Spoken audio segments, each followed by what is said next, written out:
Look, even if you've been playing poker for a long time, Postflop can still get extremely confusing. There are so many different nuances, things you need to be considering, so much information, and that's before we even get into very specific runouts and how do we think about c-betting and how do we think about barreling and everything in between. That's what I want to talk about today, and if you're a newer player looking for some general tips on how the heck to approach Postflop, you're exactly in the right place. Let's get into it. Good morning, how are we doing today? My name is James Sweeney, aka Split Suit. I'm a poker player, coach, and also author, and today I want to help you navigate Postflop play, especially if you are a newer or beginner poker player who's really working on your Postflop skill sets. Postflop can be extremely confusing, but if you have these general tips, it can really act as nice guidelines to making sure you have a better starting point for playing Postflop spots much better. So without further ado, let's jump right into it. Alright, so tip number one is to make sure that you're getting to Postflop correctly. I already did a full video on some tips for pre-flop play for newer players, but most of the time when players get Postflop and they're very confused, especially when they're first starting out, it's typically because they're getting Postflop in ways that they necessarily shouldn't. And one of the good ways to telltale of whether or not you're doing this properly is, are you constantly in multi-way pots? Do you constantly not have the initiative in hands? Are you constantly monkey in the middle in situations, meaning that you're out of position against one player but in position against another? If you're constantly finding yourself in spots like these, chances are you should rethink your pre-flop strategy, since you might be getting involved in situations incorrectly there, which of course is going to make Postflop even more difficult. Alright, tip number two is to c-bet less often out of position. So a c-bet is a continuation bet. It's when you are the pre-flop aggressor and you continue that aggression by betting on the flop. Very simple terminology. So if you're a new player who's done any sort of study, read some books, watched some videos, chances are you've come across the concept of c-betting the flop a lot of the time. You raise pre-flop, you continue that aggression on the flop, fire, good.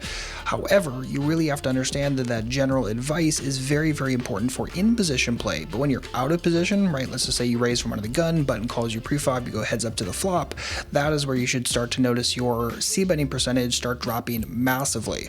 If you listen to the Red Chip Poker podcast at all, season 5, episode 9, there's a great episode about c-betting, and this chart came up and you notice that if you look at a single raise pot, when you are in position, the general c-betting frequency is about 65%. But put yourself in that exact same spot but out of position, notice that c-betting percentage drops down to 35%, and that is a massive drop. So if you're continuing the same c-betting frequency both in position versus out of position, I would heavily advise rethinking that now. The next tip also has to do with c-betting, and this one has to do with the small range c-bet in heads up situations. So this is a play that has grown in popularity over the years, and essentially I need you to understand what it is and also what it's doing.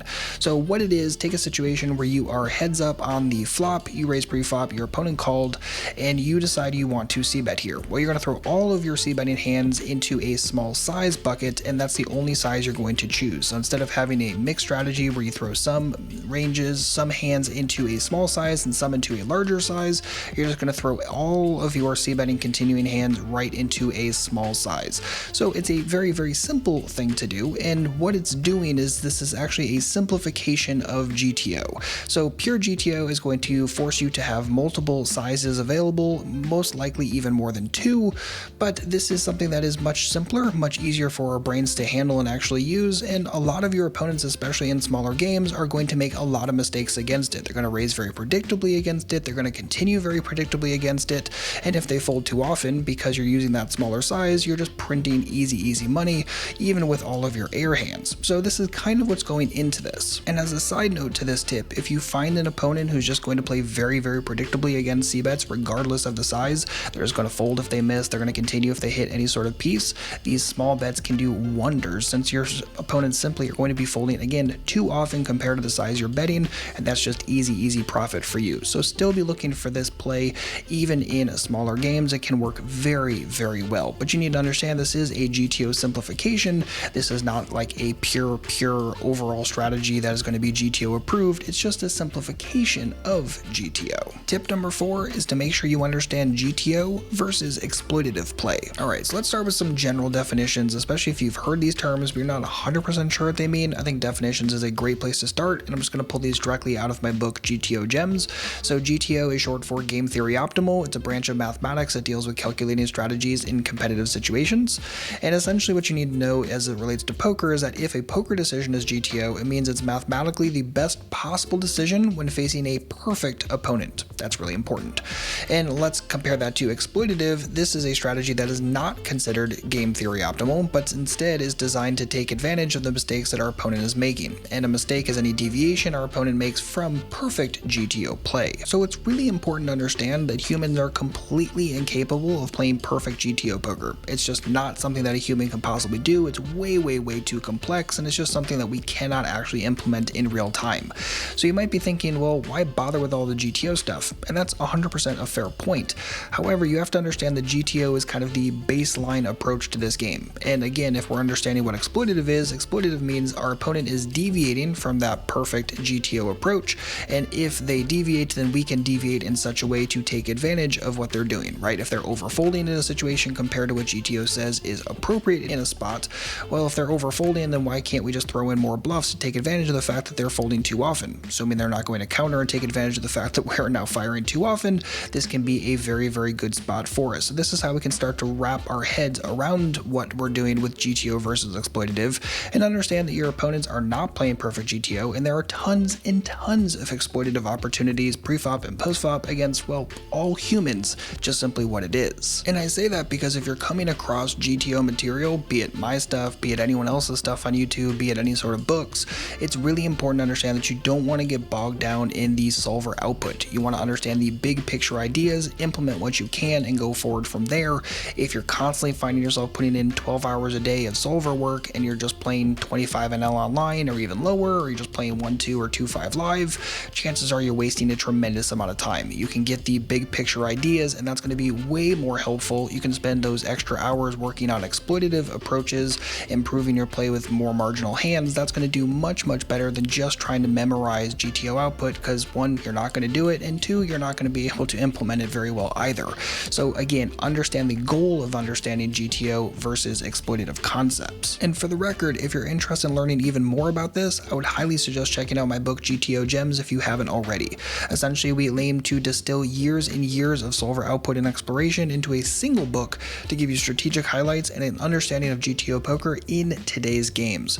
Each chapter is concise as possible so you can digest the big picture ideas quickly and immediately begin putting them to use at the tables. So if you're interested in getting some big picture ideas of GTO, not again getting bogged down in solver output, we did that work for you.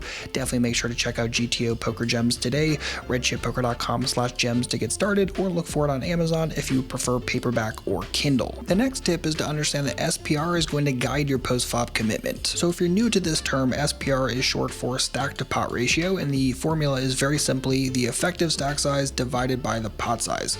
And if you're new to the term effective stack size, that just means the smallest of these stacks involved in a given situation. So as a simple example, if you and your opponent both have $300 remaining, there's $100 in the middle right this moment, we take the 300 effective stack size divided by the $100 current pot, and notice that there is a 3 SPR in this situation. And you might be wondering, okay, well, what the heck do I do with that number? So again, the big takeaway is understanding that as that SPR drops, how automatically committed you are in that situation is going to increase. And the inverse is also true. So as that SPR rises, you're in a situation where you are less automatically committed, which then brings up two very important points.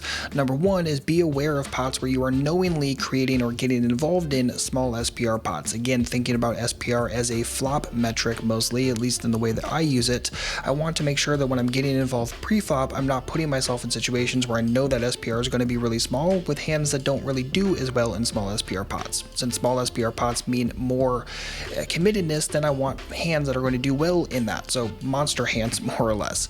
So be very careful if you're constantly calling off too much of your stack pre-flop to try and set mine, or you're calling withdrawing hands like 9-8 suited. Even in multi-way pots where that SPR is going to be really low, typically it's not going to pan out the way that you'd like. And then number two is also making sure that you avoid making huge hero folds when the SPR is really small. Unless you have gigantic reads, be very careful about doing this. Typically just let it ride, and just know that your opponent probably made even bigger mistakes getting involved in that pot against your monster, and folding a monster, typically not something I would suggest. So if you have things like top pair, over pairs, really big draws, typically not the kind of hands you want to be folding as that SPR continues to get lower and lower. Tip number 6, stop paying off fishy players. please. So yes, players are supposed to be bluffing a decent chunk of the time from a theoretical point of view. However, fishy players typically don't, especially passive fishy players. So if you're playing against these players who pretty much almost never bluff, stop paying them off, quote, just because they should be bluffing here often enough to justify getting involved with your marginal hand or even decently strong hand. If they're the kind of player that simply has no bluffs in their game, be them very, very nitty, be them more the passive fish side of the spectrum where their raises mean a tremendous amount, you can get away with making bigger folds against them, and obviously not folding the nuts, but folding hands where it's like, well, I think they're going to be crushing me here a very, very large chunk of the time, and I really don't have any reason to believe they're bluffing very often. These are situations where you need to get away from your hand rather than just constantly paying them off and wondering where the heck your stack's going at the end of a session. This is sometimes where it tends to go, especially if you're playing in really soft games. And I totally understand the confusion, especially if you watch some higher level strategy. You're going to come across phrases like, oh, I can't fold the top of my range here because they'll exploit me. Well, think about it this way. If the fishy person could exploit you, would you classify them as a fish in the first place? Probably not, right? Fishy players, just by definition of them not being particularly good, probably aren't able to exploit you. They don't really know what the heck that means. They're really just playing their cards, and if they're telling you their cards are strong, then you need to react in kind, not just say, oh, well, I need to continue often enough in this situation. Yes, theoretically, but not necessarily in this situation. And again, this is how you can start to see that GTO versus exploitative thing really start to come into play. Tip number 7, continuing does not just mean calling. Please say that with me. Continuing does not just mean calling. So say you're in a situation post-flop where you have a suited connector, you end up picking up a flush draw on the flop, and you face a bet from your opponent. Well, most people are going to continue here, and because of that, they're most likely just going to call. Not much of a second thought to it. However, I would definitely suggest you get in the habit of always asking yourself the question, what would happen if I raised here? But truthfully, most players don't ask themselves this question pretty much ever. So it's not to say that raising here is definitely going to be best, but if you don't at least ask yourself the question, what would a raise accomplish here, then all you're doing is you're saying, okay, if I'm in a spot where I'm facing action, all I'm going to do is either call or fold. I'll occasionally raise if I have the nuts, I'll occasionally raise a bluff, but pretty much I'm just going to throw all of my continuance into calls. And that's just strategically and theoretically not a good idea in the slightest. You're going to miss tremendous amount of profitable semi-bluffs of situations where you can get thinner raises in for value. There are tons of opportunities where if you just throw everything into a call or fold model, it's not going to work out best for you, and you don't want to limit options, especially options that can do very, very well for you, even with more marginal holdings that you typically just call with right now. Tip number 8 is to put more weight on an opponent's second action, not the first one. So newer players tend to give a little too much import to the first action their opponent makes, and I would definitely suggest delaying that and thinking more about the second and third action that your opponent makes as being much more important, much more telling, and usually there's more information behind it as well, which of course gives you the ability to look at that situation and say, what is a more profitable play I can make in this spot, rather than just panicking because someone makes a first bet or a first raise. And you can look at this from different angles. I mean, take a situation where a player raises pre-flop, ends up c-betting the flop, and then checks the turn. Well, that turn check is pretty darn telling, and especially if you just looked at, oh, well, they c-bet the flop.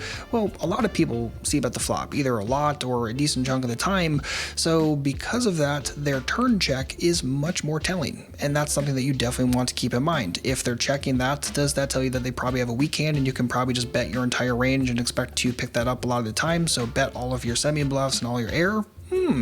Could you actually start calling more hands on the flop because your opponent's going to check a decent chunk of the time on the turn, and that's going to give you information and you can take advantage of a nice, easy, profitable float? Or take a situation where you decide to c-bet the flop, your opponent calls, you barrel the turn, they call again.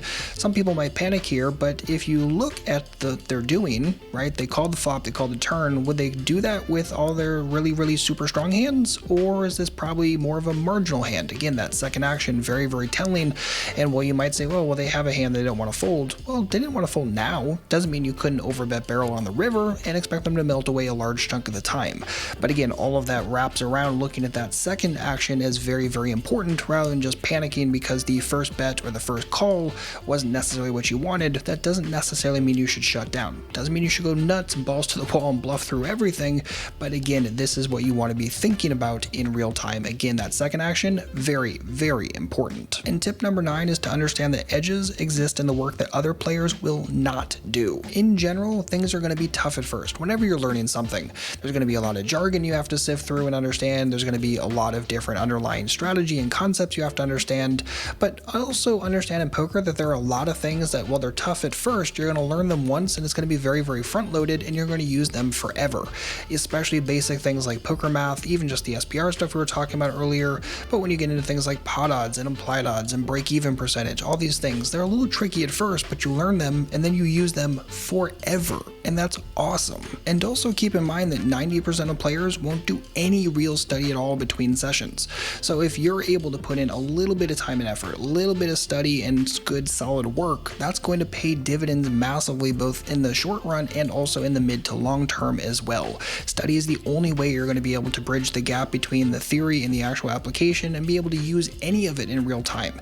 And just being closer to your opponents, especially as you're getting closer and closer through more and more work, is going to pay off massively. You're going to find tons of extra spots to bluff, tons of extra spots to get thinner value. You're going to make better folds and just better bets in general. This is the only way to do it though, is this kind of off-table study. But of course, if you're doing the work and your opponents aren't, it's just going to pay off massively for you at the end of the day, and you're going to put a bigger and bigger gap between you and the second best player at the table, and that's going to be huge in the long run. And if you're looking to do that for Postflop specifically, I would definitely make sure to check out my Postflop workbook and do just a few pages per day. The Postflop workbook lays out exercises for everything you need to know to really put the technical stuff into your head. And again, most of this is study it once, use it forever. So that's everything from flop types to understanding combos to how often you hit versus miss different streets, SPR, floating, auto profit situations, which is extremely, extremely important, pot geometry, and also full hand history examples going through both value hands and also bluffing situations as well. If you're interested, you can pick up your copy today, splitsuit.com/postflop, or look for the Postflop workbook on Amazon if you're interested in the full color paperback. This is extremely important work, but again, if you do a few pages per day, it's all going to start sinking in nicely, and you're going to be able to start applying this stuff in real time much, much easier, rather than just being in situations being like, I don't really know. This is going to help you start building that confidence and also the technical understanding that you need in order to make better decisions in real time. And I think that's a great place to put a pin in this video. I really hope you enjoyed. I hope you got something out of this. And if you have any comments or questions either on the stuff we discussed in this or other things you're like, I'm not really sure if that applies or how we should be thinking about it, just leave a comment down below. And of course, if you like this kind of video, you want to see more like it in the future, give the video a thumbs up. I would massively, massively appreciate that. But as always, thank you so much for hanging out today. I hope you enjoyed. If you need anything, just let me know. Otherwise, as always, good luck out there and happy grinding.